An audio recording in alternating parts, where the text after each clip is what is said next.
It's already said it. Said it. Forget it. Said it. What's good, people? We back, man. We got an open panel tonight. Fire show planned. Another live. Day 4 in a live marathon. Tonight we got my man Bobby here, but we're gonna get a few more guests as people come in. We'll add them in. But we got a few more solid guests. Maybe Tommy, that's already in the chat. My boy John may come in soon. My boy from Cali, my boy Lewis from Cali.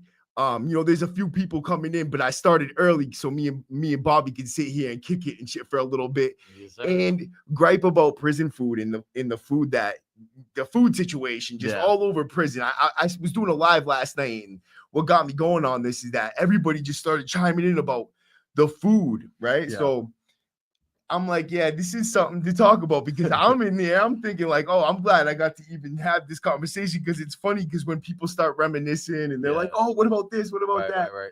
You know what I mean? It's interesting, man, because especially when you first, like, I did the whole juvenile thing, county. So, I started getting slowly introduced to the food. But for people who's like never had any of that food, it can be, especially at first, until like your palate, your stomach, your nose, everything kind of adjusts to it. Yeah. I mean, I see people who don't even want to eat because the way how food goes usually, right? Yeah. You look at it, right? If it looks good, right? Going back to like our instincts, right? Like picking fruit off of a trees, we know by looks if that's ripe, if that's ready, if it's not, right? So the first thing we do with food is we look at it. Right. And then we smell it and touch it before we taste. Even texture is a weird thing. And that just has all the negative. It looks bad, it smells bad. The texture is a lot of mush. Yeah, there's a lot of mush consistency. So what about the meatloaf that has like, it's like slimy? It's supposed to be like barbecue meatloaf, and it has like the little grid pattern on the top, and it's like a circle, like an oval pattern like this. Yeah, and they give it upstate a lot.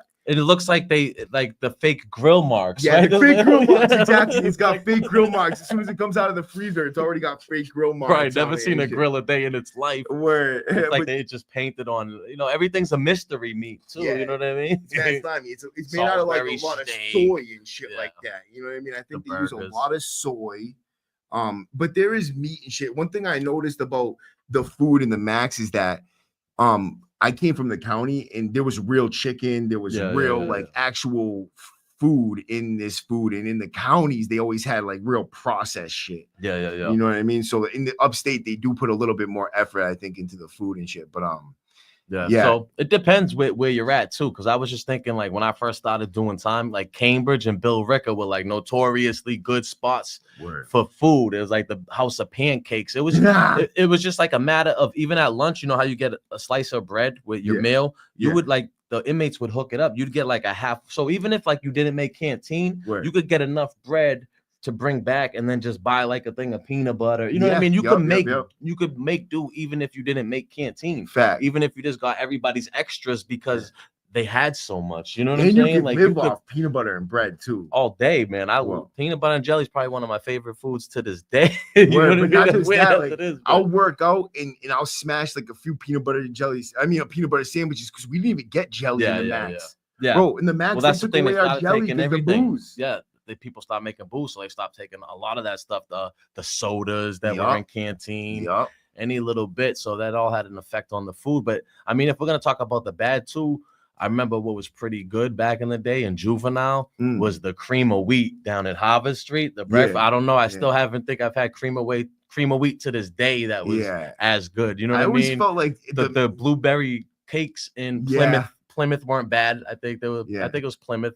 That's the thing about prison. For the most part, everywhere you go, universally, everybody puts the cake in the cream of wheat or the oatmeal in the morning time or the cereal. The cake always goes in everything. I'll still do that at the house if I got a couple, whatever it may, whatever it may be, cake or those little mini donuts. Just crumble it up and put it with cereal, bro. It just makes it that much better. I don't know though. It's all sugar. Yeah, fact. I don't know who put that comment up there, but it doesn't look like it's showing up on my Oh, it does right here. Mike Eels. Oh, message retracted. Okay. What's going on, fellas? What's going on, chat? 4th day in the live marathon, bro. We got the Bobby marathon, man. Word, How's kid. it been going with the marathons, though? So it's been going fucking pretty good, man. We've had a lot of support. We've had a lot of people coming through here, a bunch of super chats. You know what I mean? Good guests. Like we had Taryn on at the beginning, I think, and then John and it's been good, you know what I mean? And the thing I've noticed is that like once I set myself to doing this, you know what I mean? Once I just was like, okay, I'm gonna do a live marathon, it's gonna be the next week. It's it. I'm going live every night. It is what it is. Now I'm live. It doesn't matter what the situation is. I'm live. I have to do it. It's something I committed to, and you're gonna respect it, bro. You know what I mean? Like you gotta commit to things in life and take risks and step out on a ledge and do certain things to maybe change up the flow of things. You know what I mean? Like because you can get status quo like so easy. You know what I mean? You find yourself drifting off into like this like. I don't know, kind of area where you're just going with the flow and doing the same thing for so long. And I guess, consistency definitely builds numbers. Absolutely. And once you put it out there to the public too, it's like, it might hold you a little bit more accountable to it than if you're just telling yourself, because when you're telling yourself, you could procrastinate, but then it's like, damn, I already told everybody they're going to hold me accountable. They're going to be like, where you at? They're waiting for me. So sometimes people say, don't put stuff out there because it made the negative, it may get ruined by putting energy out there, but sometimes I think it's good too because the public will hold you accountable. Your boys will hold you accountable. Like, remember you said that, but if you're just telling yourself this and you never say it, no one's gonna notice, and you could just put it off. Next thing you know, months pass. You know how you could procrastinate to yourself, and then next thing weeks pass, months pass, and you're like, damn, good thing I didn't tell nobody I was gonna do this, and that, because I would look like a damn fool because I didn't do this, or that. You know what I mean? But so that's good that you put it out there and that you're willing to, follow through with it, man. So speaking about interviews and putting videos out and shit, right? While I got you here, what's the game plan for the next few interviews with your channel? You already have them lined up? They told me at the front desk you got them lined up for 6 months. No, I don't know about 6 months, no, but I mean, I'm usually booked like a month out. I try to do two a week. You know what I mean? But yeah, I book almost like a month in advance to 2 months. So like right now, if I try to book somebody, it would probably not be till April. But yeah, that's kind of how I do it. What I pretty much do is I'll like book dates in advance and then throw them at people. You know what I mean? Does this work for you? And then fill it out as I go. You know what I mean? But there's a couple of things in the work. I have one I'm edited now. I don't want to put it out there just yet. And then but other than that, I'm pretty much caught up. Sometimes I'll have like 3 in the clip waiting to go. You know what I mean? And but I've been there. Yeah, I like it when it's like that because you have it's basically like it's what is it called? Security. You know what I mean? But when I have like stuff like that lined up and responsible stuff I know I have to do, it's like so tough for me to do anything else because I feel super guilty. You know what I'm saying? Like, yo, B, come, let's chill, let's hang out. I'm like, should I be chilling? I have shit I actually have to do and work at. You know what I mean? So that's why I like to stay caught up, and that gives me a little bit more of that freedom. Because otherwise, I'll start to do the stupid stuff like, you know what I mean, just hanging out, and then I'm not really enjoying your company because I'm like, damn, I should really just be home editing something. So honestly, that's what separates the fucking like the big dogs from the lames, because you can always go out and party. You can always go out and, have some fun, find a girl if that's what your thing is, if you don't have a girlfriend or whatever. But you can always go out. Today, if you don't have money today and you have no future lined up today, why am I out partying? That makes no sense. I should be at home editing the video that could go out and potentially put me on a higher pedestal. You know what I mean? Seeking a higher level, a higher quality, just deeper content in every level, more creative, more engaging type of shit. You know what I mean? Like you want to always kind of seek to be better and shit in everything you do in life, not just in content creation, but like in work, at work, if you're in school, because I'm in college too, bro. So I'm balancing not just this podcast, but I'm balancing my schoolwork, and I'm trying to do side hustles, whatever I can do on the side and shit like that, hustling up guests. And when they're not rolling in like they are for you, like they're rolling in for you, bro. Like once you have like a certain amount, it's like you know what I mean, they come, you don't need to look for them because they're already there for months. Absolutely. And the whole thing about going out too after a certain age, like it's one thing to go do whatever, maybe for celebratory reasons or every once in a while, but straight partying for partying's sake. That's like addiction pretty much. You know what I'm saying? Like, especially it's a lifestyle. after a certain age, you know, like I guess it's socially acceptable. High school years, college years, you party for party's sake, maybe even a little later. But I know for my age, I'm not just partying just for the sake of it. You know what I mean? You know, if I'm celebrating, that's one thing. Or from, you know what makes me sad, bro, is just listening to you when you say like high school years and college years and all that shit.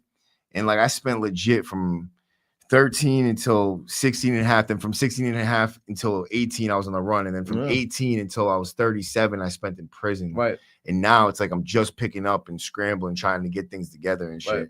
I do have a head on my shoulders. I'm trying to figure shit out. Bill Green, what's up, bro? Thank you for throwing the W up there. We got to get more. We got to get my fans up. I mean, not my fans, but my viewers up in here. Absolutely. You know, my community going. They're used to me going live at 6. You know what I mean? So we jumped the gun a little early tonight because me and Bobby were in here vibing about prison food and shit. But you know what?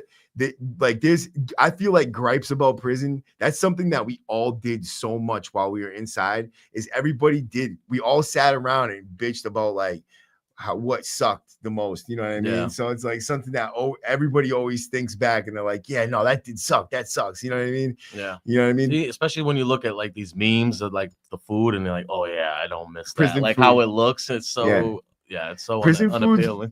Prison food's definitely one of the worst fucking things about prison. But I feel like the absolute worst is dealing with the COs because you never know what you're gonna get, and you have to deal with whatever they're dealing with. You know what I mean? Because they throw all their shit on you when they come into work. If they're having a bad day, you're having a bad day now. You know what I mean? And it's like they're gonna fucking make you feel it. You know what I mean? But not just for nothing, but they also listen to the administration staff. So they're like soldiers for the administration. So if they're on some shit trying to push something, you know what I mean? They're like, take the lines down, double, you know, standing for count, fucking, you know, no under the covers after a certain time or whatever, you know, whatever mission they're on, whatever agenda they're trying to push at the time. And it's just like, it gets tiring, bro. Like those COs, and a lot of them are very young. They're trying to prove something just like these young cats that come through. You know what I mean?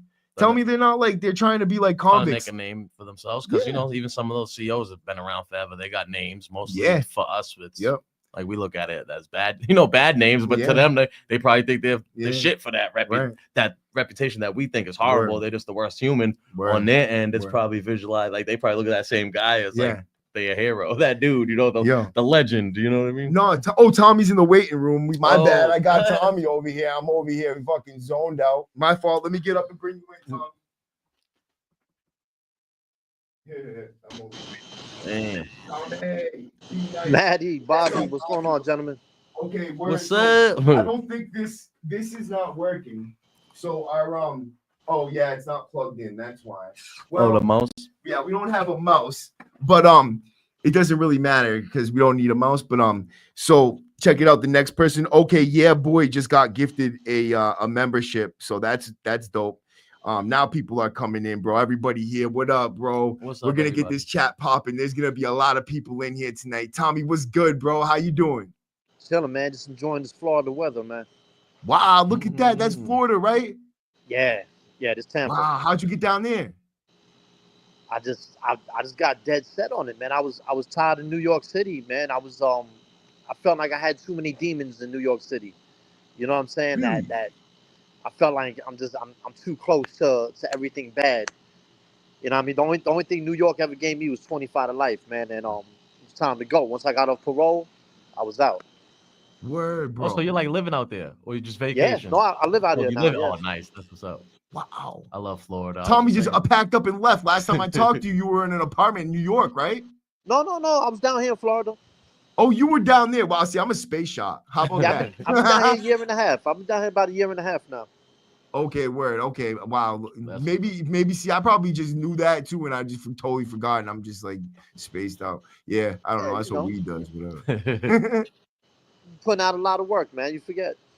Yo, word. I've Head been trauma will do it too, bro. Yo, fact, right? Head trauma, right? Fuck you. Fighting move teams and shit. Yeah. What's up, Lynn Marie? How you doing, Low Red Eyes? How you doing?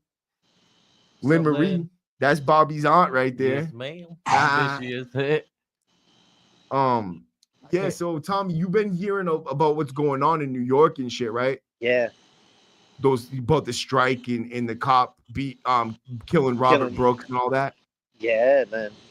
You've been paying attention? Yeah, I've been paying some attention to that. So what's your view? What's your view on this? What's your take? My view is I get sick. I get sick of looking at the videos for one. You know what I mean? Because I experienced that in New York State prison. They were killing dudes the whole time I was in there, and it's just now coming to light. Really? It's just not. Yeah, it's just now coming to light, and because of the body cams. Oh yeah, that's right. So they gave the cops body cameras. Because of the body cams, you know, and now there's more cameras in the facilities. In places like Attica, there's more cameras. When I was in Attica, there's no cameras. They were destroying dudes. They were killing someone every few years. They were killing someone. And the CEOs who killed prisoners, they were like superstars in the jail after that. Like they had mad props. Word. Word. They were like war we were just heroes. talking about that. Yo, we were just saying that the COs they're like they try to be like convicts. They're coming in there to get reputations and shit. Yeah.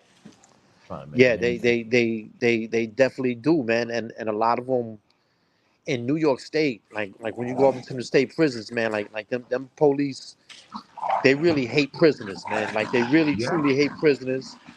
I'm sorry if there's a little background noise. I got 2 dogs wrestling out here. They really hate prisoners. They're definitely racist. You know what I mean? And they got all the power. All the powers in their hands, you know what I mean? Like the only way to fight them is legally. If you're a real legal eagle, you know what you're doing in the court system.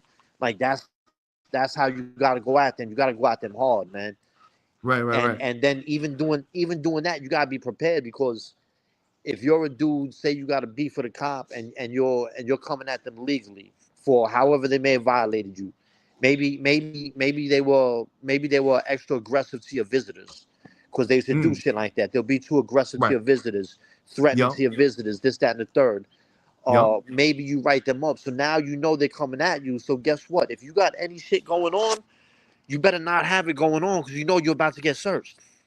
You know what I mean? So if you like weed, if you like a little of this, you got a little of that, maybe you got some gambling tickets, right? If you're running football tickets, they're going to find that. They're going to take you down. So you got to be thoroughly clean.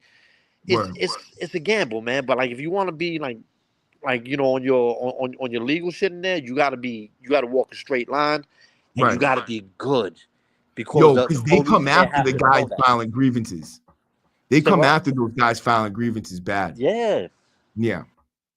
That's something I really noticed. So if you ain't squeaky clean, which most people are not, right? It's tough to kind of be like that. Yeah, they'll throw a motherfucker out there quick. Like I was doing legal work too. I'm glad clean. You know what I mean? I got a clean record and shit. But it's like they don't like people putting in legal work and filing lawsuits. Not only because they get thrown under the bus, but the DOC is like a big. They got their own law firm. They got their own branch of like legal people, right? So whenever you file a lawsuit, you're filing, you know, all your paperwork, all your motions, everything go to an office in Milford, Massachusetts, and it's the DOC legal branch. But they have to pay this whole legal branch millions of dollars a year, dude, like just to keep up with all these lawsuits and shit, right? But it's all taxpayer dollars, bro. Yeah, it's the same thing in New York, and in New York, probably the same thing out there. The way it sounds, the officers are indemnified against prosecution, meaning that if you settle a lawsuit, he's not paying nothing out of his pocket. The officers union is paying that. So they don't care. A lot of them, they don't care if you sue, because they're not paying out of their pocket. The union's paying for that. And the only way a cop is actually going to pay out of his own pocket, you got to beat him in a trial. And a lot of times you can't get a lawyer to represent you, so it's you against a professional lawyer, you know, who's going to be representing this cop. you ain't got no wins. You know what I'm saying? Like it's fact, bro. It's a hard Especially way if to they go. ain't paying out of their own pocket, they're not gonna care about doing it again. When you're paying out your own pocket, it adds up. I'm sure whatever it is here and there. Next thing you know, nobody wants to represent a client against the Department of Corrections, especially if there's medical involved. Yeah, the medical brings it to a whole nother level. They need to pay for medical experts, and no lawyer wants to do because that. my brother actually had a lawsuit, and his lawyer kind of disappeared on him. They did. I went to go pick up property for him. They gave me his medical records. Yeah, they gave me his medical records instead of his. Like, you got extra stuff, and they you got this.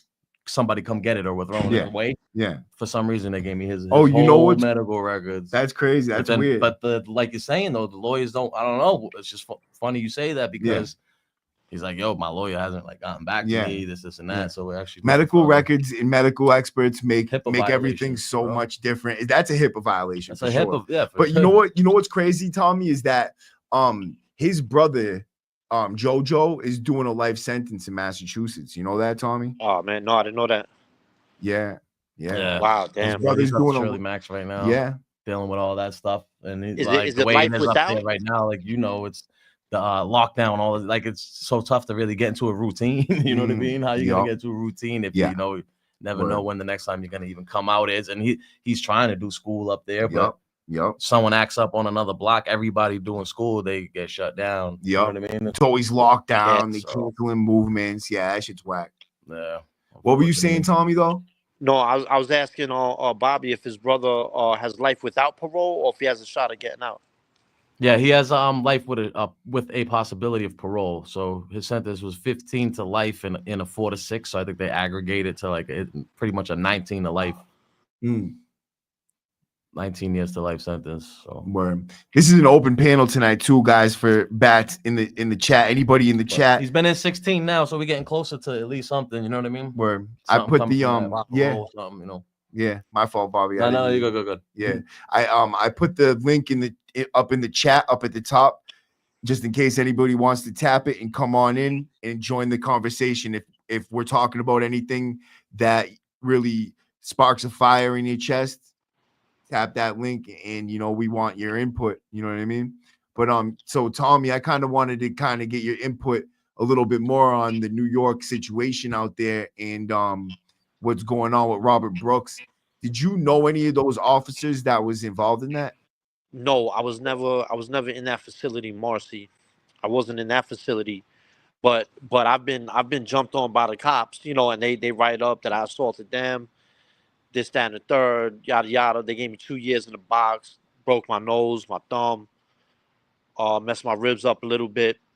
It was, and I was defending myself. You know what I'm saying? I was defending myself. I was all of about 152, 153 pounds. There's only so much I could do. Wow. They got the best of me, did what they did. They were trying to drag me into a pipe chase. I had to fight. Because they were trying to drag me to a pipe chase because they wanted to sodomize me with a nightstick. What? That's crazy. Yeah. They were like, yo, get him in the pipe chase. We'll put this nightstick right up your ass. You keep talking shit. So I kept talking shit. Wild, bro. I kept talking shit and I kept fighting, though, Yeah. Ignorance in the chat. What a violation that would be. Oh, my God. That is insane. That would turn me into somebody who just want to kill all the cops. You know what I mean? Oh, yeah. Yeah. You know what I mean? I can see how that could turn someone into an animal like that. What was going through your mind, bro?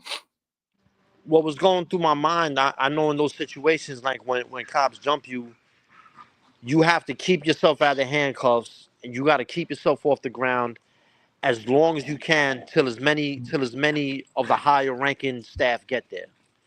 Because once they're there, a lot of them don't want to be liable and they start knocking that shit off. But before they get there, if you let them handcuff you, get you down, they might dog you. In New York State, they might kick your teeth out of your mouth. They might kick you in your nuts to the point where you might not have kids no more. Like they're bad. They're bad. Like I got a friend of mine, Trigger.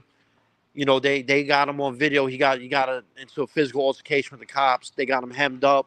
They got him on video, cuffed up behind his back, walking perfectly fine to the SHU. And then they can't explain how after that camera went off, he got a crushed pelvis and a broken hip. it's a crushed pelvis and a broken hip. You know what I'm saying? Like they crippled that man for the rest of his life. He filed a lawsuit and lost. That's wild, bro. That's the thing is we lose a lot of these lawsuits because we're going pro se and fucking like you said, it's all like professional attorneys, people that have law degrees, and we, at the best, I had a paralegal certificate because I went and got my paralegal certificate and learned the law. But that's above and beyond what most people even do. You know what I mean? Most people just automatically think it's too much work. I can't do it. I won't be able to figure it out, and don't do it. Or they do it. They get to a certain point and they lose interest, or they can't get past summary judgment. Summary judgment's a motherfucker. Yeah. Word. Yeah, I abandoned a couple of lawsuits myself that I definitely could have won.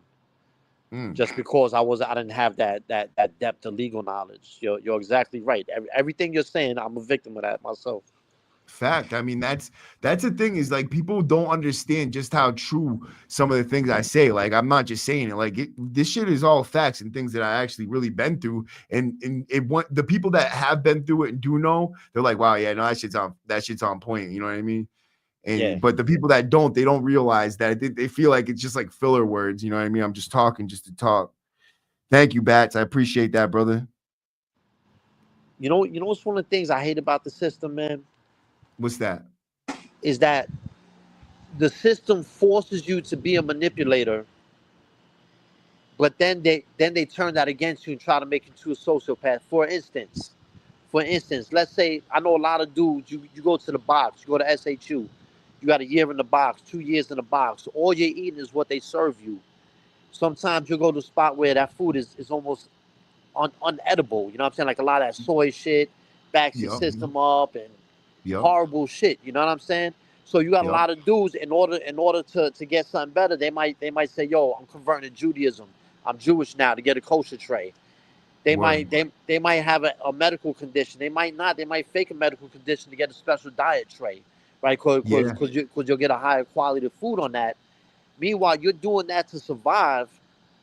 But if you tell a psychologist or like one of these system psychologists something like that, they're gonna say you're like a master manipulator.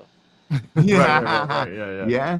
You know what I'm saying? That's it, dude. They built it against us. So like if like the COs when they're getting trained to come work there, they tell them like, look, at every single one of these guys is trying to get over on you and fuck your wife. If they could get out of here right now, they would go and they'd kidnap your children and torture them. Right. They were these monsters. Like they're like, they're trying to talk you out of your boots. They want your shoelaces. They're trying to take everything you own. Like they think we're trying to they teach them, they brainwash them. They think we're like manipulating the shit out of them for everything. So these young kids, that's why like if you ask them for anything, they're like, oh, I don't know, man. Let me ask my supervisor. But there is a lot of that. I mean, there's a lot of finesse. Everything in there is like the finesse game. It seems like Word, it made the con the cop, vice versa, cop the con. You know what I mean? Just to get motherfuckers to lock in yourself. Okay, we'll get you a different meal. Y'all gotta lock in. No, and then it's all manipulation. You know what I mean? Hell yeah. But it's not. But it's not all 100% like you're saying how they're trained. But a lot of it is. Honestly, I think that prison is a manufacturer. It's a manipulation factory. Yeah, it's not just brute. Like a lot of times, like someone's gonna try to brutally take something from you. Bro, the biggest it'll be like, yo, here's $10, and then they'll go to court. You know what I mean? And then put money down on like whatever maybe, and then go to court and never come back. You know what I mean? Like sucker shit like that. But that's some scam artist shit. But I'm talking about like the biggest bosses in prison are like the best master manipulators. They're like puppet masters, bro. They can talk you into doing like they got this gift, you know what I mean? Like I seen people be able to talk dudes into go stabbing dudes, putting in mad work, bro. Like, and it just always seems to happen for the same people. So like these dudes they're spinning webs, you know what I mean? And they're getting people to move and do things for them. And those are the most influential motherfuckers. Instead of manipulating it the other way, right? Like they're never doing nothing themselves. Let's stop beef. Let's kind of come together and as cons and fight the real bad guys, the cops over there, the ones that are killing us, you know what I mean? But instead, they're manipulating it, like you said. There's those that do that. There's those stand-up dudes that do step up to the plate and are like, you know what, let's fight. It's us versus them. Yeah. You know what I mean? Especially when it comes to like anytime I seen of like someone getting smacked up by the cops on the block, dudes rush the cops and are like, nah, you ain't doing that. Yeah, you know what I mean? Keep that shit. If you're gonna beat them up, don't do it in front of us. At least give us the respect to not do that in front of our faces. You know what I mean? But yeah, bro. What's it, yo, as far as like when it comes to violence, say if someone was getting jumped on the tier in New York, Tommy, right? Yeah. What would the cons do out there? Would they jump in for the convict? Not very often. Not very often. Very, very rarely does that even happen anymore where convicts will step in for anybody. Yeah, it's rare. Nah. A lot of times motherfuckers will lock right in. Why? If it's so deadly out there like that, guys just they don't want no problems, or is it the extra they don't time? want no problems, man. You got dudes getting beat to death. You got dudes getting maimed for life. You know what I'm saying? And then you got a lot of these dudes who are short, like they don't want that kind of problems. Maybe you got dudes who may be married, they going on because they got conjugal visits in New York. Right. He ain't trying to give that up. Like they basically have things to lose. Right. You know what I'm saying? Like they've got kind of a lot of shit to lose. I think it's when prisoners have absolutely nothing to lose that's when they unify usually and really rise up. But there are dudes, don't get me wrong, there's a legendary prisoner in New York State named K.O. Smitty. Right. K.O. Smitty was a professional boxer. He was a heavyweight boxer. And all that shit where you got to bend over and spread your ass for police to look in your asshole. He's like, nah, I'm not with that. I'm not doing it. Whatever. And he just gets it on and rumbles and rumbles and rumbles. When he goes on transfers, because you know you're allowed in New York State, you're allowed to have a certain amount of personal clothes. When you go on transfers, you got to wear the state uniforms. I'm not wearing that. Yeah, I'm not wearing that. You take me to sweat. Like he's the only prisoner I know who's really that respected. You know what I mean? And he's the kind of dude that if the whole house is going to chow or something, the police stop the line, pull one dude out, everyone else keep it moving. K.O. Smitty's gonna stop the line. Like, nah, we're not going nowhere till we know he's all right, and he comes back. Yeah, like don't fuck with K.O. Smitty, bro. Don't fuck with K.O. That dude in his 60s, he was knocking out police. That dude is a legend, man. Good dude too. Good dude. He never had a fight with a prisoner. He just never extorted nobody, robbed, and he could. This dude is a 215-pound professional fighter. You know what I'm saying? But he wasn't doing none of that. His beef was with the cops. He was really dead serious about that shit. Nah, that's dope though. That's dope. I mean, if we all did band together and go against the cops, bro, like think about it. What the fuck could they do? Right. They could get the National Guard in there and kill us, but I mean, eventually that's a losing battle. But I mean, you can do some damage. You can do some damage. Yeah, for a little while we get right. Huh? You can have a 300 moment. You know, you can put up a nice battle. Yeah, Sparta. Go out in a blaze of glory. Yo, fact, bro. How fun would that be, dude? Just to like let go and just say, fuck it, bro. Be covered in blood, dude. Just like, yeah, bro. Savage warrior shit. Be the thing they write songs about, right? Yeah, bro.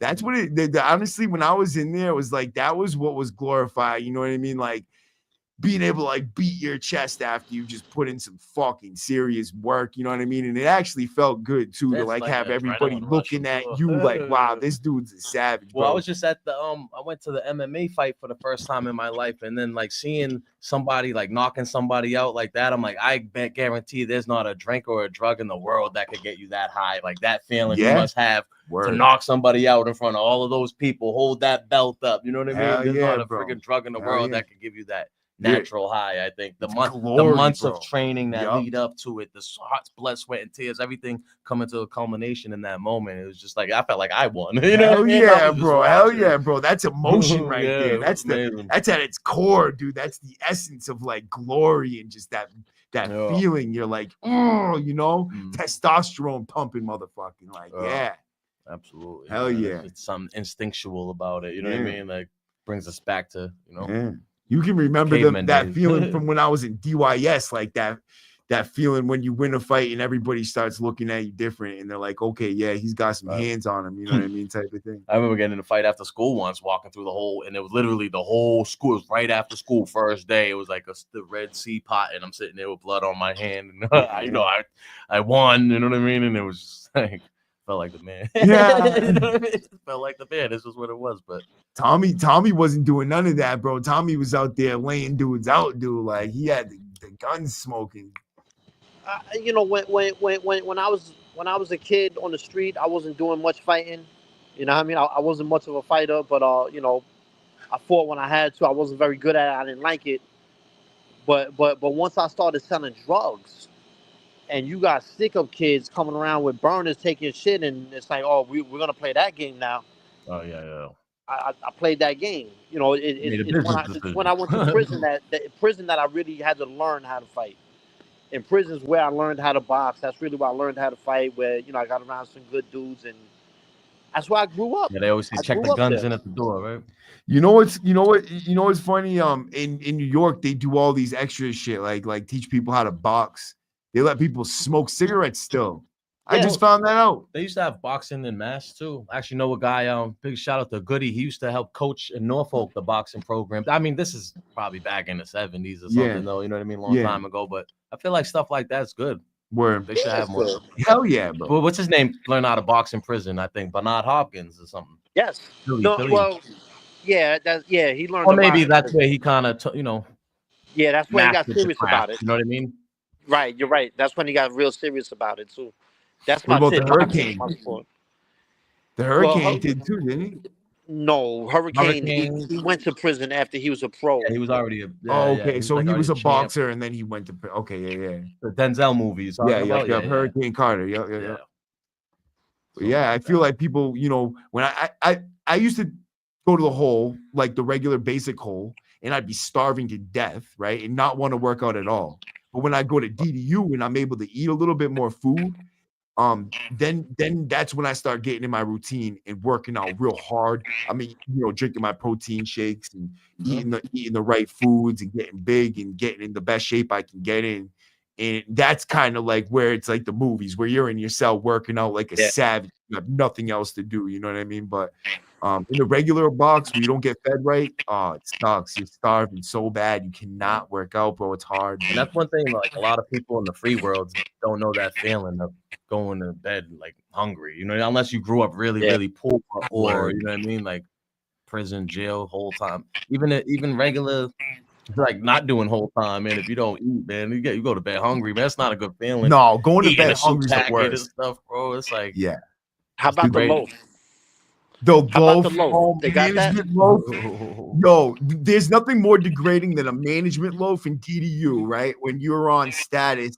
I've never had this status, but they put people on a status where they feed you through the doggy slot, which is like not the food slot, but the ankle slot where they ankle cuff you.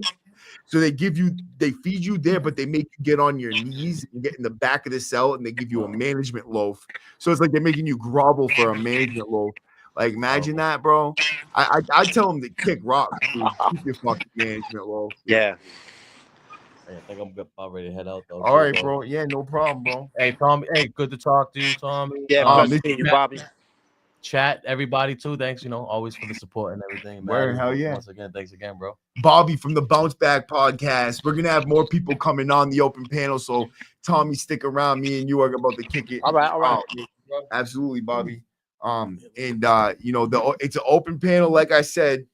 Bobby, if you could just share the link in the chat again. Okay, yep. Thank you, bro. And knock your mic down. Yo, it's right there where it says invite, and then copy, then right click on the thing over there. Yeah, and paste. Bang. Thank you, my friend. Absolutely. That is the link, Bobby. It's been a pleasure, my friend. Always, bro. Thanks for having me. Absolutely. It's so weird because we have 17 people in here, but it says only 12 on YouTube. Oh no, it says 17 now. Yeah, that's weird. For a second, it said 12. But yo, Tommy, so and Bobby, be safe I love you, kid. I'm about to go hit the gym before it closes. Yep. I did legs this morning, bro. Bombed them too. I did yesterday. I did legs yesterday. Yeah. Hell yeah. Yo, Tommy's a fitness coach. Right? Yeah. I haven't done legs for months because I tweaked my knee, but now it's probably about time to get back. Yeah, my legs are ghost. My legs are beast mode right now, bro. You gotta pay attention to those signs, little tweaks. All right, bro. All right, brother. Yeah, so Tommy, my friend, so what's been going on since our last engagement when we did our interviews together, bro? Same stuff, man. Still Hold on, working. we got another person coming in too, I think. Hold up. Oh, we got my friend Lynn. Hey. Lynn. Hi, it's guys. About time How you doing, Lynn? Hi, it's Tommy. about time we get Lynn on here. Lynn's such a great person, Tommy. I try. I'll let Lynn explain it try. real quick before, because Tommy's just about to say something. But Lynn, tell the world who you are real quick, and I am Lynn Ross. Hi, guys. I am Lynn Ross. I'm a Charlestown native, proud townie. It is HAW. Okay, let's get that right. I wanted to say hi to Bobby and apologize because I have a lot of control issues, even as a 50-plus-year-old woman. So he needs to know that I had to pray on some stuff. You know what I mean? But I finally got in touch with my 038 guy, and all's good. He's good. He's moved, and he's finally not locked down. Like, that place was nonsense. But, yeah, he's happy now. Excuse me? Where was he again, Lynn? You know what? He's been moved so often. I lost track because I just keep in track with him on callings. So today he told me he's in Oklahoma. They put him in he has 3 life sentences, but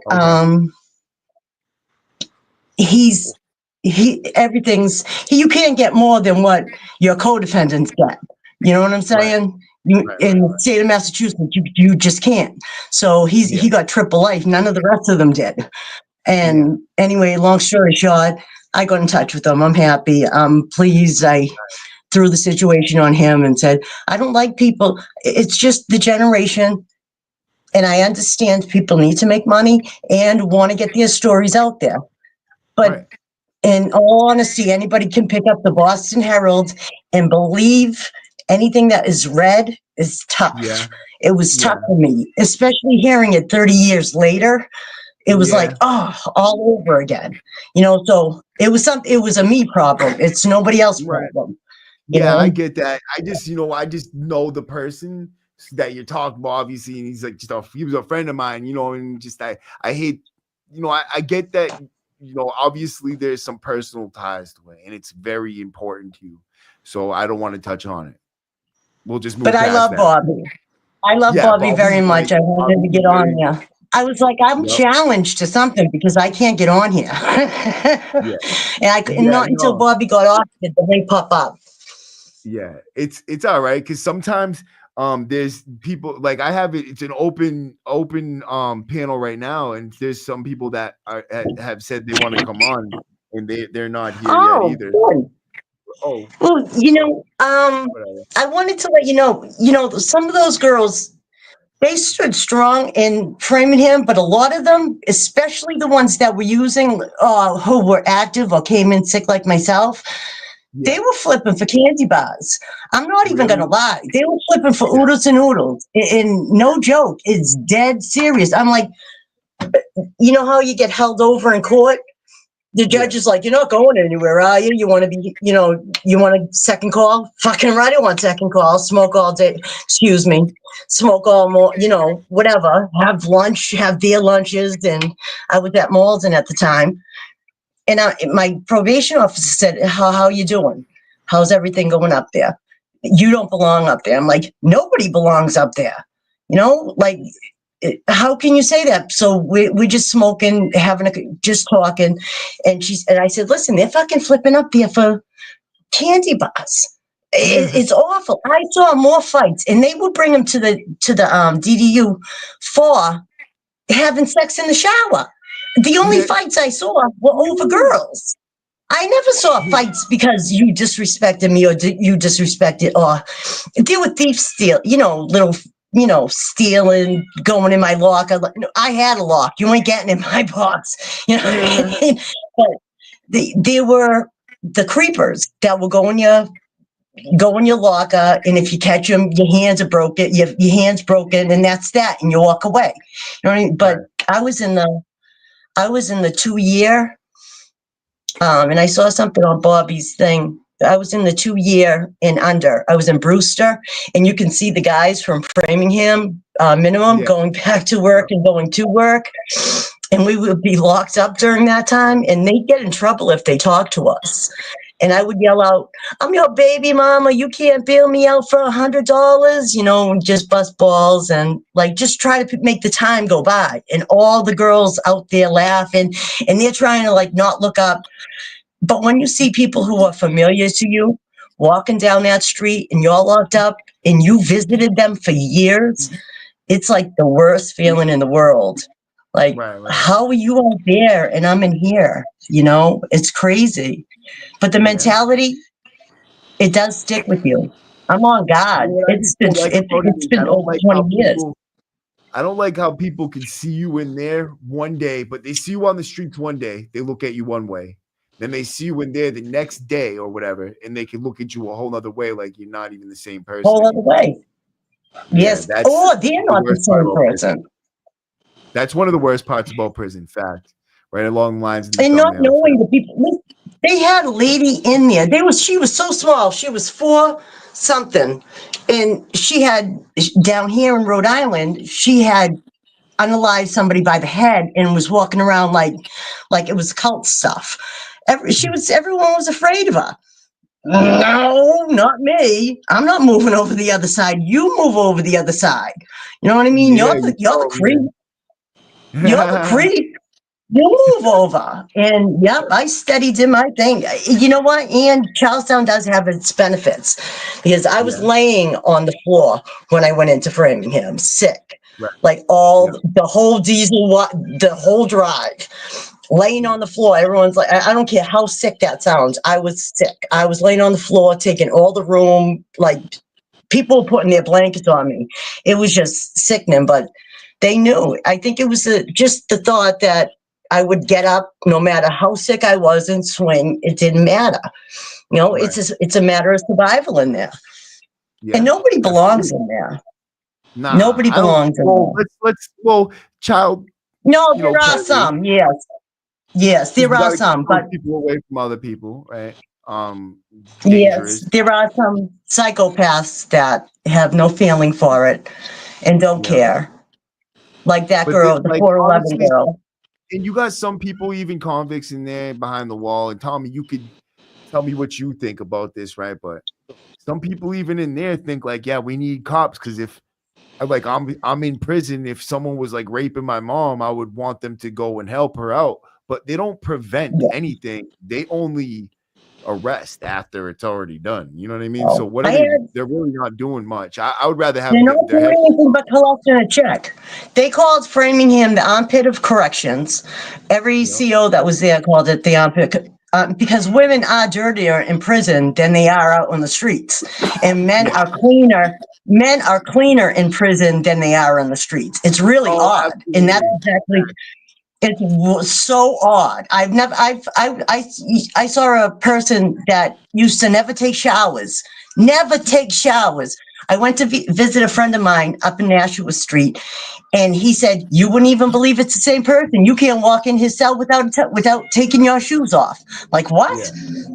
Nah. But yeah, that's crazy. What was that? Were you a clean dude in prison, Tommy? Yeah, no. What about on the street? You clean on the 50, streets? 50. Not as much as I was inside. Stop lying. Not as much as I was inside. Yo, is there a sock hanging over the side of your TV right now? A sock? No. Yeah. No, I'm not that bad. I'm not that I bad. do. Hey, I bet hey, he we does. got Let's one not hanging out lie. TV. Yo, I can be a mess out here compared to when I was in prison. I was anal retentive about my cell. I clean that floor. If I got wax, I wax my floor. You know what I mean? Did you guys get You wax out there in New overwaxed York? before. Yeah. You get some wax. You get your hands on You wax. got wax? What about Yeah. you, Lynn? You guys get wax in Framingham? Yep, we got waxed. Yep.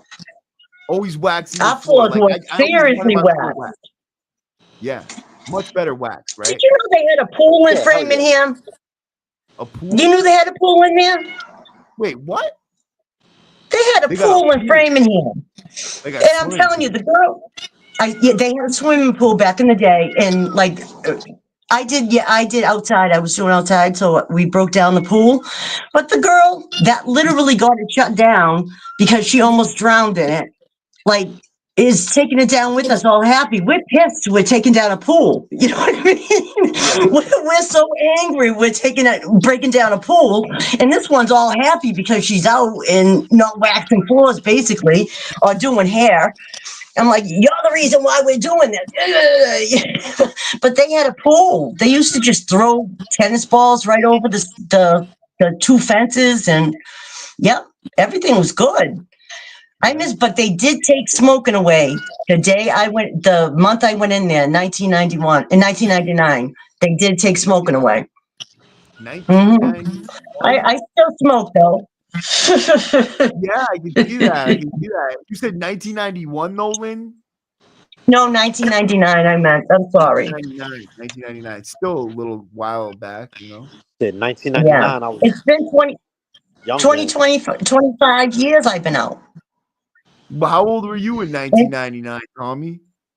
In 1999, I was 24. 24?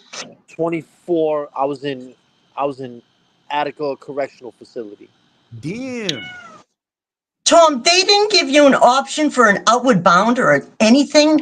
They just sent you Outward right bound? to DYS. No, He was there for straight bodies, Lynn. Yeah, nah. Yeah, In New York State, Oh, and in New York State, once you're 16 years old, you were subject to the regular prison system. They've changed that now. I think they're trying to change the age to 18. yeah. But when I went to Ours was 16 years old. 17. Yeah, Ours right, was 17 at the time. Right, very similar. Wow. That's crazy. That's a long time. And back then we were just playing and being kids. So yeah. But by right, none of us should have had M16 running around at 15, 16 years old. You know what I mean? No. So that was our bad choices. No, it was poor choices all day. Lynn, look at us right here. Look how diverse this W Number podcast is right now, right? Tommy's from a Cuban Irish neighborhood, right? Or like a Puerto Rican neighborhood. No, I'm from Puerto Rican neighborhood, but I'm Cuban Irish. Yup, and he's Cuban Irish from a Puerto Rican neighborhood. I'm Filipino from an all Irish neighborhood. Filipino Irish from an all Irish neighborhood. In urban neighborhood too, Charlestown. And I'm Yeah. Irish, English, German, but I'm from the Cape, and I grew up in the suburbs, basically. You know what I mean? So, but I did grow up most of my life in prison. You know what I mean? Me too. Yeah. Just like when the Lace podcast starts off, it says pain is universal. Right. We don't even, if we could remember the first trauma, probably none of us would be doing this right now. We would have been trying to get help with it ASAP. If we had availability, things that were available to us for help for those traumas at the time, or people that were solid enough or stable enough, it would have been different. Things would have been different. I will say my mom tried. I'm not going to lie, but I was a hellion. So, I mean, she couldn't. The best teacher is the rawest pain. So, like, the best teacher is the worst type of pain. So, like, burning your finger on a stove, for instance, you don't need to do that twice. It hurts like a bitch. You go, really bad shit. You don't need to really do that twice, man. It hurts. So it's like, you're right. We as like individuals, we continuously do the same shit over and over and over again for whatever fucking insane reason we have in our brains. Tommy's laughing because he knows it's damn true. It's familiar. It's the truth. It's familiar. It's very familiar. We go back to what's familiar. Even if what's familiar hurts, you'll still keep coming back to it because you know it. You rather go to a pain you know than a pain you don't know. All day long. And you know what? If I could, and at the same time, if I could prevent anybody from having that pain, I would do it in a heartbeat. You know what I mean? Even if I got burned in that flame, it's crazy. Well, what the mind does. No, it's crazy. Lynn, where did you grow? Like, what was it like growing up in your neighborhood, Lynn? It was the best. It really was. Yeah. We had everybody around us. We had the friends we needed. Our parents didn't know where we were until the lights came on. You know what I mean? They had no clue. There was no phones. We had a dime in our shoe in case of emergency to call. You know, it was different back then. You know, it was a lot different. We had actual conversations with our friends. You know, it was, you know, we grew up. We used to watch Bruins games outside. Having electric cords all the way down. Winter all of us sitting around watching games. Yeah. Oh yeah, it was awesome. Watching all that stuff. Growing up, I don't think I would change anything. I think when I started chasing the fast guys and becoming the teenager and seeing the fast life, it was like, oh, I want that. And I caught the fastest guy. You know what I mean? It was like, this is what we're supposed to do. You know, but you find out who you are soon. Yeah. You find yourself eventually, at least. Hopefully some people do. Listen, I'm going to check out. My cat's bullying me to feed her. Okay, yeah, no problem, Lynn. I'm sorry? No problem. Oh, what'd you say? You're going to take off? Listen, you guys have a great day. Tommy, yes, I'm going to take off. Listen, have a great day. Lynn. Great night. Take care of yourselves and enjoy Florida, Tommy. Thank you. Pleasure meeting you. Okay? Hey, I love you, Lynn. Nice meeting you too. Bye, guys. Bye. I love. Hey, B. Luke, don't forget him. I love him. I will tell him. I promise you. Bye. Thank you. Okay. Yep. You could, yeah. Hey, she's the best, huh, Tommy? Yeah, she's real. She's a real one, man. You don't get a lot of older women like that nowadays. You know what I mean? They're either one way or the other, I guess. You know what I mean? Yeah. Yo, that was yo. When you came out of prison, did you have a girl already, or were you a single dude? I had a girl waiting. Oh, all right, different thing. Yeah. I did because I was married, but it failed quickly. It was okay because I got out, but she wasn't there right away. She was living in Arizona, and yeah, so she went. As soon as it took like 3 months, but after 3 months, she moved up here to live with me in a hotel, and you know we were together way too much. So after about 3 months of just being together like that so much, we bumped heads. It got gritty, and unfortunately, she tried to take her own life after I told her I wanted to break up, or you know something happened, so she freaked out and took a bunch of pills, and yeah, and that was almost a few days before my birthday too. It was a couple years ago, like right around this time. Matter of fact, like this might even be the day. Shit. Wow. Oh, check it out. My birthday, March 28th. I'll be 38 years old, bro. Come this far. Man. Yeah, bro. Yeah, I just turned 50 like 2 weeks ago. Word. Congratulations on that. The big 5-0. Yeah, that feels like a milestone. You know what's dope as fuck is that just on this podcast tonight, we had, you know, people that have been affected by life sentences.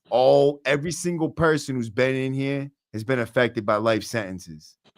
That's pretty deep right there. Think about it. Yeah, man. They were giving out life sentences like candy at one point, man. Word. It's crazy. So Yo, because these judges, they don't know what it's like for these young ass kids. They think like they just are so quick to judge them, but at the same time, these young kids, bro, they're really mad stupid, bro. Like I'm around them sometimes, and it's like just listening to them talk. They're looking for the violence, and they all got guns. Yeah. You know what I mean? Yeah. Yeah. It's the same. You know, I think every. You know what it is, man. This is what I really believe it is. Is that all kids coming up at some point, and every hood kind of has its own little culture, right? Every different neighborhood. But Yeah. every neighborhood is like there's like a certain rite of passage when you're considered like a man now. You know what I'm saying? In most other cultures, they have certain rites of passage. We don't have that. A rite of passage for me is like yo, the first time you get locked up, they want to see if you're gonna snitch or not. If you don't Absolutely, bro. snitch, you just pass that rite of passage. You know what I'm saying? And you start thinking and you start thinking getting into violence, shooting somebody is like another milestone. It's crazy. It's a crazy mentality, man. But it's the way a lot of it's the way a lot of the hoods are, man. And like you know, when do you be like before you got caught for the killings and shit, like were you thinking like, yeah, bro, I'm gonna catch this body and rack them up, like this is gonna be my reputation? You weren't thinking about getting caught and going to prison, right? No, but I always knew it was a possibility. I always knew how it was gonna end. Yeah. I knew I was gonna end at one point. I was gonna end up getting locked up for a real long time, or I was gonna get murdered.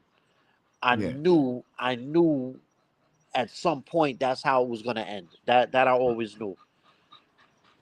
That I always knew. But I was a stupid kid. You know, you want to get a reputation, you want to build a name for yourself. It's weird because like in my neighborhood, there was like mad instances where you might know, say for example, yeah, Anthony shot Jose, and then 2 weeks later, Jose shot Anthony 4 times, and everyone knows about this, and no one's getting locked up. You know what I'm saying? But there was like mad situations like that. It was weird, man. Like it don't sound real. Like if I tell some of the stories, some of the things we went through coming up, growing up, and I recite some of these stories, I understand that people don't believe them. It don't sound real. It's like get out of here, man. That shit comes out of a movie. No, this was the late '80s, early '90s in Brooklyn, New York, man. It was a crazy era, man. Word. I mean, that's the thing is they can't put the face to it almost, so to speak, right? Like they see you out there right now in this comfy place in Florida. It looks beautiful. It's very quiet and comfortable. And they just see where your life is now. They see a guy drinking a cup of coffee, but they can't realize and picture like, yo, you were once in the worst situations possible, like going through hell, a nightmare, looking at a nightmare, like for real, like double homicides. Like you got 2 murders and you're sitting in a prison cell waiting to go to court on trials and shit. Like that's a nightmare, bro. That is a nightmare, man. It's a nightmare that I don't wish on nobody. Like going to trial, the amount of anxiety you feel, the emotions you go through, different people testifying, and it's and then knowing like how much you're facing. You know what I mean? Like I had 2 different murders. For each one, I'm facing 25 to life. So that's 50 to life, and I was facing like 2.5 years on a gun charge. So you're talking 53, 54 to life for some crazy shit I was facing if I would have got the maximum time on all the cases. Yeah, and I was a kid, but I was there's like no way to be all the way ready for that, but I was halfway ready for that mentally. Like I knew that's how it was gonna end up. You know what I'm saying? I just knew that's how it was gonna end. Yeah. Damn, Tommy. Well, you come a long way. Shit. Look at you now. How's it feel? It feels amazing, man. It feels great, man. I'm living a good life. I'm a fitness coach. I hope I got a lot of older clients, and what makes me feel good is that I help a lot of them with pain, with chronic pain, managing pain in their life, eliminating pain, through functional fitness, corrective exercise, different things like that. And it gives me something to do that I love. Oh, your wife must love you, bro. Yeah. Oh, yeah. My wife loves me. She's pain free. Is she pain free? No, she's not paying free. Oh God, you got everybody paying free, but your own wife. Like, well, she better not be watching. No, I don't have a paying free, but I got her managing her pain. Like she had a hip issue, and I got that way better. I got her doing things she never thought she could do before. Yeah. Nah, no bullshit. That shit's fire. I wish I could do that. You know, you ever seen the people that so my mother, right? She's got this lady. She's a spiritual healer almost of sorts. Like, I don't know if it's a spiritual healer or something. Like Reiki? Something like along those lines, but she does like mental health guidance and things like that. And she wants to come live on my show. She wants to come on my show. This week would be perfect for it with the live marathon because it's something different. And I'm trying to keep it funky every day, do new shit. You know what I mean? Yeah. That's fire. So like she's a spiritual advisor. I'm thinking maybe getting her on here because she's got some real dope advice. Like in my mother, you know, she swears by it. So anything that she kind of pushes towards me like that, you know, I'm thinking that's something to consider because my mom's not a stupid person. She's smart. Yeah, no, that sounds like a great idea, man. I would love to. I'm tuning in when you have that one. Word, yeah, yo, I would too. That's the type of thing I like to listen to anyway. Yo, so you were I want to know a few things about New York during the crack era. So did you grow up around Frank White and shit like? No, Frank White. Wait, Frank White. Who's Frank White? That black dude that was like a boss. You talking about Frank Lucas? Frank Lucas. No, he was before my era. He was 60s and 70s. Oh, okay. Yeah, he was 60s. So did you deal with anything like that? Like there was those big, like notorious bosses in New York. I've been around some of them. You know, I got an older brother that's not really my brother. He's my best friend, but I call him my brother. Like I lived in this house when I was homeless and shit like that with his family, the whole shit. But you know, he taught me how to survive on the streets, and basically I was his manager. I was working for him. I would manage the drug spot for him, and we were like small time drug dealers. But he ended up beating his body case, and he got convicted on a gun charge. He had 2 to 6. He did about 4 years, and when he came out, he blew up really big. Like that dude, you know, he was making a lot of money. He was doing a lot of things, and you know, unfortunately, he died through gun violence in 2009, though. Did you get to experience that like luxurious like drug dealer life? Like, you know what I'm talking about? Like that kush, like everything's sweet type of thing. No, I had kush for me. You know what I'm saying? Like you know, you got a bullshit Honda Civic. To it. You know, you're driving a Honda Civic with a little system in it. Like you can't tell me anything. I'm feeling great about that. I'm well dressed. I was well dressed. You know, I'm eating good. And this from a kid who knows what it's like not to eat good. I know what it's like when I was homeless at 12 and 13, and I had to steal from the store to eat. You know what I mean? So it was good by those standards. But when you look at a bigger picture, like in reality. When I'm 16 years old, I'm probably making $1,500 to $2,000 a week. People make that doing in 1991. It was a lot more money, and that was it was good for them. But is it really good? Is it really worth getting murdered for?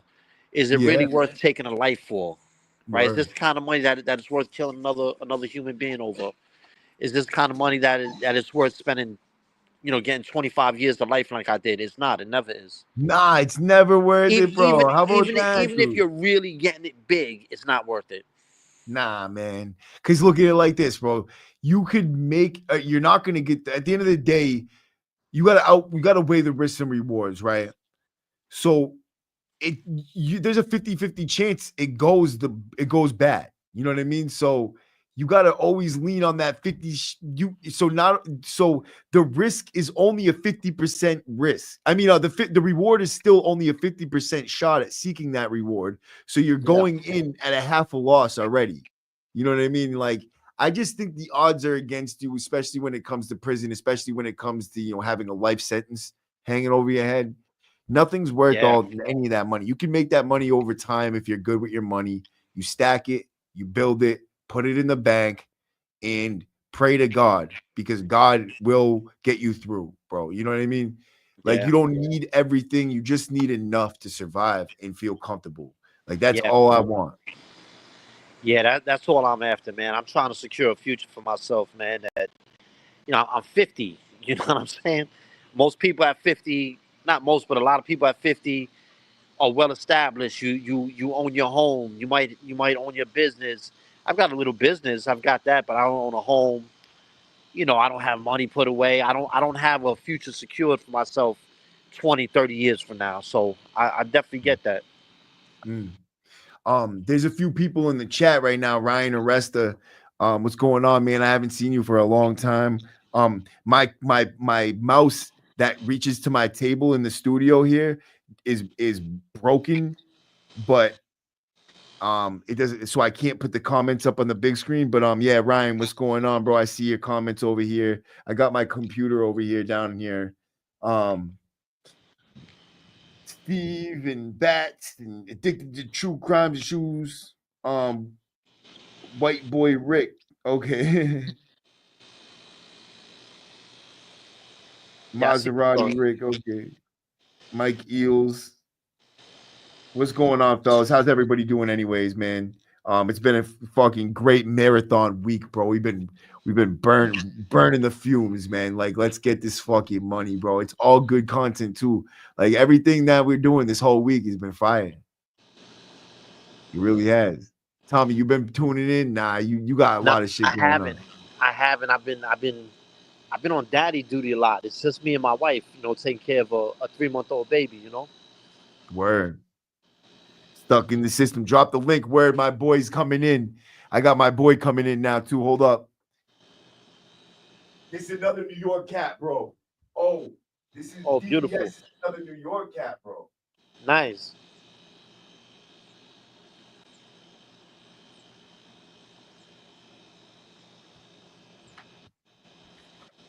Word. All right, cool. This is DVS. This is my man DVS. This is another New York cat. I'm gonna have to get back up in a second to bring him in when he gets here. But these are 2 New York cats. I'm gonna be in the house with 2 New York cats now. Shit, I'm outnumbered. It's a good thing we ain't in the joint. Nah, I'm playing. But yo, fuck yeah. What's it like when do dudes ever come from Massachusetts to Boston? Yeah. From Massachusetts to New York? Yeah, okay, yeah. I met a few dudes. Yeah. I met a few dudes from Massachusetts, New York State Prison. They were always stand-up dudes too. Yeah, no, it seems like Massachusetts got a good rep in most every state, or especially in the feds and shit. What's up, DVS, man? How you doing, bro? Hey, good evening, fellas. How's it going? I'm all right. I can't complain. Shout out to the guests here, New York stand up. You already know. Shout it out, man. What's up, DVS, man? I'm a little late, man. I apologize. I sent your message like at 2 hours later, so I apologize. That's all right, bro. It's no big deal, bro. You know, we're just getting here. We're on a live marathon, not for nothing, bro. This shit has been fucking bumping, dude, all week. We've been having fire content, man. Just good guests and just, you know, a lot of great conversations and shit. And I'm glad you're gonna be a part of that. No, yo, bro, your vibes are great, bro. You got good vibes. So I know the people out there are loving what they're seeing, loving what they're hearing. Everybody that you got up here is, you know, it's not like a fairy tale, you know, putting makeup on, trying to make it look pretty. People are really telling the story like, you know, like real people do. So I think people can relate more to that than the sugary shit and, you know, sparkles and bedazzles and all that. Word. It's funny because in the Instagram post, someone said, "Oh, don't they have barbers in New York talking shit about your hair and shit?" And I'm like, dude, what are you, the fashion police, bro? Like, you're gonna go post it in People magazine now? Like, are we that famous or something? Like, and I'm not gonna lie, man. So, just that one negative comment, everybody else that I know personally, or people that you know, I introduced the podcast to, I'm like, yo, bro, you looking pretty good. I'm loving the beard. I'm loving it. So I don't pay that shit no mind, bro. That shit, that's like a sidetracker. Yeah. Robin Cole worst when I was a kid, bro. You know what I mean? Yeah, so, right. There's always trolls on Instagram, though. I mean, shit, Instagram's bad with that. Yeah. Listen, bro, it's a part of the the territory of coming on the internet, bro. They're gonna be there, bro. For sure. So what's been going on? So as you DVS, Tommy right here. Tommy's a New York guy. I can tell. I hear the accent hard. Yeah. Yes, you guys. Oh, you guys. So here, you guys kick it, man. Find out where you guys are from and shit. Cause I'm gonna be interested just to hear you where guys. Where you from, champ? So, first of all, shout out to you, Tommy, right? Yeah. Thank you. So I'm originally from Flatbush, Brooklyn. That's where I was raised. I went through the system, juvenile, corrections, group homes, all that kind of crazy stuff. But really all over the 5 boroughs, but Brooklyn mainly. I'm in Harlem now, so you know, I'm New York raised, bro, New York bred. Yeah. I'm from East New York, Brooklyn, actually. But after I left prison, I was living in Crown Heights. Oh yeah, I was out there too, man. I was on President in Utica, man. I was over there by Union and all that. Yeah. I was on Franklin and Bergen. Okay. Between Bergen and St. Mark's.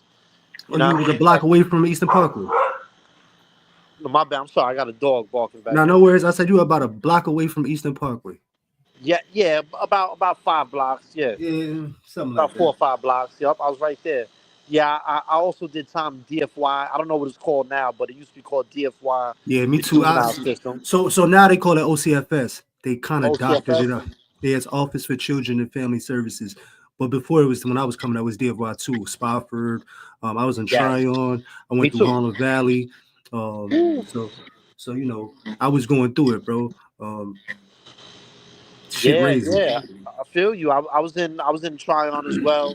Spofford, a bunch of them juvenile joints. I did something like 2 years and 9 months in that DFY to the age of 16. So let me ask you this: like, did they have you? Were they giving you extensions every year, or was you like? I got an extension, yeah, but I was also going AWOL on the regular, and the only way I was getting caught, I was getting new arrests, so they was giving me more time. You know what I'm saying? They give me more time for that. I started out, my first bid in DFY was 18 months. That was the maximum they could give you in family court. Then I got. Let me ask you, what year was this? I'm just trying to get in 1988. Oh shit! I was a young boy. I was still a baby, man. I was like 43 years old, man. Holy shit! Yeah, in 1988, I was 13, and they sentenced me to 18 months for burglary in DFY. Now let me ask you this, because I've heard the stories. I got there in 99, 2000. In Tryon, Harlem Valley, and all that. What was it really like for y'all? Because we caught the end of it. Like, we was getting treated bad, but like, how was Tryon running back then? Was it still like you still had the pool? You was going to school? Like, was it like? Yeah. You still had the pool. You was still going to school. I'm gonna keep it tall. Tryon actually had a fairly decent school. At the time I was there, if you wanted to learn something, especially if you'll get out of it what you put into it type shit. Yeah, I gotta say a few of the DFY joints, they had good schools. I did get a good education in DFY, like I applied myself to that. But as far as little fights and shit like that, the staff beating dudes up. Mm-hmm. Some spots were like rougher than other, like Harlem. You in Harlem Valley, that was a max story. That was a notorious. That was a But you know what? You know what's crazy, bro? Harlem Valley was so sweet for me, bro. Harlem Valley was like the sweetest DFY joint I was ever in, and I don't know why it sounds crazy, but I don't know. It was a lot more respect. Dudes had a lot more time. You know what I'm saying? Yeah. It wasn't no bullshit. The COs they wasn't hands-on like that. You know what I mean? Like, it was like you were treated like a gentleman type shit. You know what I mean? Did you guys get Xboxes and shit down there? We had the PlayStation 1, like we would be able to go to a rec area. It's like a wing that's a part, like off of the other units and all that. Right. And they would have like TVs up there with the PlayStation and other games and shit. I think it was a Nintendo 64. We were still playing 007. Oh shit. The golden gun. Yeah. So we was doing Nintendo and then PlayStation, but it was like for an hour, and it was like once in a blue, bro. Like, okay. Like, so it was a little different. And up here we had like, if you were on a certain phase in the Brockton Y, you would moved to a cell that had either it was an Xbox or I think it was an Xbox. Like they had Xboxes. I remember that. Yeah, they try to. You could order food out and shit. Like we can on Friday nights, you could order food on a certain phase. Yeah, so in DFY, I don't know how it was when you was there, but like when I was there, you had 4 phases. So you had orientation, adjustment. Nah, they didn't have none of that. After adjustment, it was transition, and then the last one was honors. So it took me like 2 years to get the fucking adjustment, bro. I didn't adjust well, and they go by sneaker laces colors. So you got blue laces for adjustment, and then you had yellow laces for transitioning, and then you had green laces for honors. So they would know, like, oh, if you had these laces, you could be treated different from everybody else. You can come out your cell more. Right. Yeah, it was wild. Wow. But they didn't have none of that when I was there. Yeah, nah, that shit had to be started like in the 90s, bro.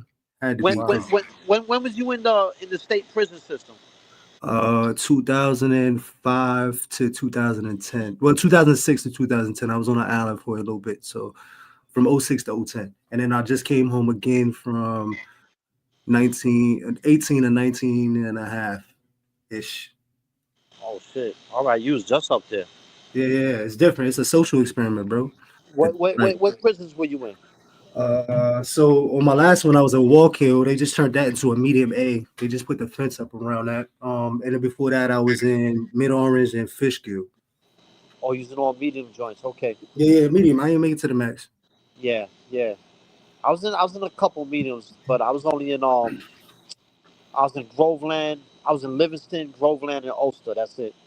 Everything else was all max time. I did 27. And those mediums are shit. Those are like the worst fucking meetings you can go to. Nah, and I'm not talking about like violence wise. I'm talking about like as far as what you can have, how the COs treat you, what you can do. As far as like I've always heard, like it's not a place where you would want to do your bid. But I've heard in New York the maxes and the mediums are kind of close together. Like as far as like privileges, the mediums are worse. What do you mean? As far as what? So like I've heard like in New York, the maximum securities, you get more privileges, like there's more perks basically to being in the max than there is to being in the mediums, because I don't know. That's just what I've heard. I've never been in the max. I'm going on by what I've heard. So the respect level is very different in the max, right? You still have the same. You still have that same level of respect in a sense in the mediums, because it's still jail, but in the maxes, it's like. It's a they don't fuck around, you know what I'm saying? They're not trying to rile nothing up. Like what's going on right now, the shit that's happening, like it's gonna get crazy. But before that, the whole thing with Robert Brooks and them being exposed, there was still a fine line that they wouldn't really cross unless like it was like you had to be out of bounds, bro. Like your pants had to be sagging, you had to be sucking your teeth, walking like you owned a joint. Shit like that would get you in some shit. Right. But, the maxes is all because of the time that motherfuckers got, bro. Yeah. Someone said in Massachusetts they get more in state than in county. That's every state. That's every state. Yeah, that's every state. Yeah, that's every state. That's a deterrent. Well, it's not a deterrent. It's actually an incentive for you to cop out, so you could be like, yo, I want to be treated better. Let me hurry up, cop out so I can go upstairs, I can get packages, I can visit, I can do this, I can do that. It's not like this. So it's like an actual incentive for you to cop out quicker. Dude, they do force people out of them counties, bro. Like people, my brother, that's one of the reasons why I actually took my time as early as I did, 8 months into my trial, because he was in county. He's like, yo, I want to get the fuck out of here, bro. They're overdue. I just want to know how much time. And I'm like, bro, I don't give a fuck how much time it is. I don't want to know how much time it is. We're going to trial, bro. Fuck that shit. Yeah. And then sure enough, they convinced me, man. He wanted to get out of there. So no, yeah, bro. As you know, it's definitely, if you're doing a bid, and I'm not, it sucks that we're talking like this, but I'd rather do a state than a county bid, bro. No, absolutely. That's a fact. Absolutely. It just the numbers are going to be a lot bigger when you get state, but sometimes you can get smaller numbers upstate too, like a year, 2 years, a year and a day more. But even before you can get up top, bro, it's going to be time to come right back down. So it doesn't even matter. Right. But like that's fuck prison in general, man. But like, yeah, I guess if you had to choose, bro. But like, fuck that, bro. Yeah, the lesser devil would be prison time instead of county time all day. So, what was the biggest thing that impacted you about doing your interview DVS with my channel? Like, what's one of the things that kind of like you noticed and it kind of affected you in a positive way? I just like the fact that we're talking about it in the way we are, because there's passion obviously on both sides and from all around the board of who you have up here, right? So I think that's what's different from everybody else. Everybody else is just presentation and this is like we're really going through triggers and shit up here. Like you did a shitload of time. I've done a shitload of time. You've done a shitload of time. This is real emotions here. This isn't let me put on my fucking poker face or my emotional face. This is we're going through it at the same time. And I think people want to know how that feels, bro, because it's something that you can feel through when you're watching it. You know what I mean? Word. I do. That's the biggest thing about prison content with me. Certain things don't hit, right? But then other things I'm watching, and it could be like maybe he's not even talking about prison. Maybe it's just about the tone of voice or the accent or like the slang, the humility. Like the way he's talking, but you know what it is, bro? It's the humility. Doing a lot of time, bro, and going through trials and tribulations when it comes to being incarcerated, it gives you a sense of humility. You know what I mean? Like fact. You're humbled in a lot of ways. Now, don't take away from the fact that there's a switch to turn on absolute violence at any given time, but there's the actual self-control of having it there and not being able to use it is what I think is the most intriguing, bro. Yeah, that's fact. That's fact, bro. And that's deep too. That makes you think, bro.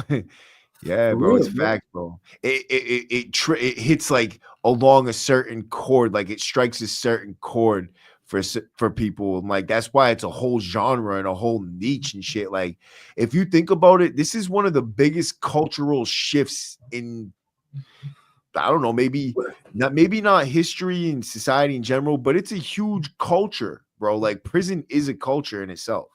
Oh, absolutely. And I think that the more it's exposed. Well, first of all, when it comes to America in general, like I know I said this the other day, this is the biggest plantation in the world. You know what I mean? Yup. So for sure. Outside of America, other countries already know this, right? It's not a secret. Everybody knows the methodicalness, the actual plan of how America keeps its citizens on a fucking wheel, a hamster wheel. You know what I mean? Right. So when they come here and they see it, it's almost like going to a zoo, bro. Because they're like, oh, this is how they got them. But they don't tell nobody but themselves. You know what I'm saying? So when you look at America, it's like it's entertaining because it's like it's the land of the incarcerated, right? And then you got people that are not even incarcerated that are enslaved mentally. So it's like that's why I say it's the biggest plantation, and people come and watch it because it's like a perfectly flawed system. You know what I mean? Where just saying like there's people that aren't even incarcerated, but they're enslaved mentally. That shit's so true, bro. This whole country isn't under some sort of spell in some way or another, bro. Absolutely. Like if it's not one thing or it's another. You know what I mean? We're all kind of leaded along by media and trends and our own desires and supply and demand. Like there's like this shit is crazy. It's so deep, like and complex the way this society and this country is working, and they got us all pinned. You know what I mean? Into certain aspects of our society. Like we're all convict. We're ex-convict. We're the ex-convict community. You know what I mean? That's us.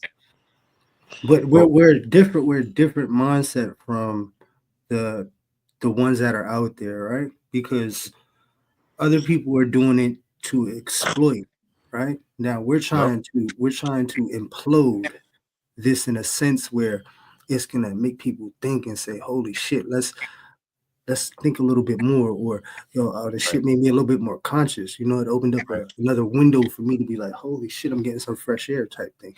But it's different because exploiting and then trying to, inform people about what's really going on. It's two different things, bro. Respecting a deep thinker too. Like we're all deep thinkers. We spent a lot of time in solitary confinement. And we think deeply about life. We think deeply in general. I feel like we were forced to in a way for so long. We do think a lot deeper than most individuals. I feel like maybe because we know something they don't. Like we know about the pain. We know about the darker side of life. You know what I mean? And some people are oblivious. So maybe we can see things on a fuller spectrum. And so maybe it makes us think a little deeper about things. But we got thrown in the water, man. Yep. We got thrown straight in the water, like someone who never been swimming before. You thrown straight Baptized. in the water. Yeah. We've been baptized by fire. We've been through hell. Some of us been in situations where you had to literally fight for your life, where you understand what it's like to have another man trying to kill you, like physically. You in that type of altercation. A lot of people. I'm not saying it's a good thing. Or I'm not trying to glorify it, but it's a very unique experience that a lot of people don't have. What it's like to lose loved ones while you're locked away and you can't attend a funeral. These are things. Again, it's a very unique experience that very few have. But also from that, prison taught me that I'm mad resilient. I can bounce back from almost anything. Prison taught me I do not need a lot to survive. You know what I'm saying? It I don't know, man. It's taught me a lot of things, man. We're strong individuals. That's a fucking fact. That's a fact. We've proven it to ourselves and to everybody else. We're not the ones that sit quietly and don't do nothing.